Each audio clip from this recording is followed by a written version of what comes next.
कर्मों का फल। राम मेहर बहुत ही बुद्धिमान और चालाक व्यक्ति था। गांव के लोग हर बात पर फैसला करने के लिए सबसे पहले उसको ही बुलाते थे। वह जो फैसला सुना देता लोगों को वही मंजूर था। राम मेहर के गांव में एक लड़के ने अपने ही गांव की गोत्र की लड़की से शादी कर ली।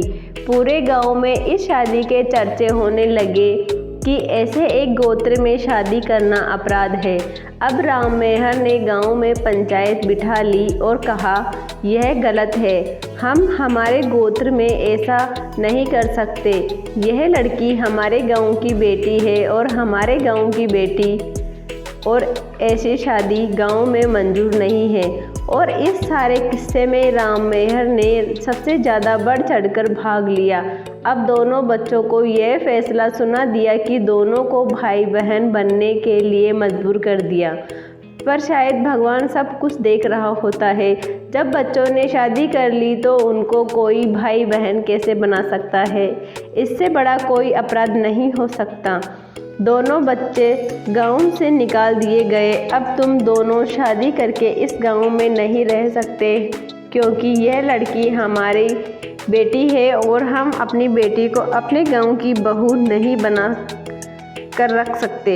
चलो जो भी हुआ, पंचायत का फैसला दोनों बच्चों ने माना और वह गांव छोड़कर कहीं और रहने लग गए। ऐसे करते करते समय बीत गया। कुछ साल बाद राम मेहर की बेटी जवान हुई और उसकी बेटी ने किसी लड़के से लव मैरिज कर ली और यही कहानी फिर से दोहराई गई। उसकी लड़की ने भी गोत्र सब कुछ भूलकर सिर्फ अपने प्यार को देखा और किसी की परवाह किए बगैर अपनी मर्जी से शादी कर ली।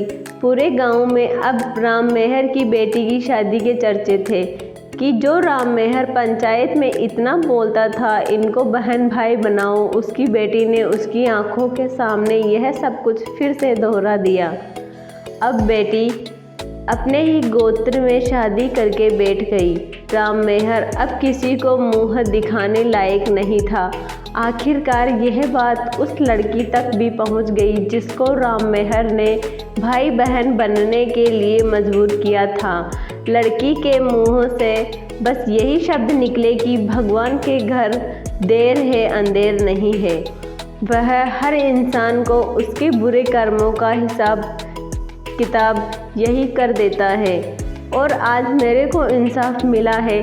जब राम मेहर ने गांव में मेरे लिए पंचायत बिठाई थी तो मेरी आंखें ही नहीं, मेरी आत्मा भी रोई थी। शायद इसी बुरी हाय का नतीजा है कि राम मेहर के घर ऐसी बेटी पैदा हुई कि उसने पूरे समाज के सामने राम मेहर की इज्जत मिट्टी में मिला दी। इसीलिए सब कुछ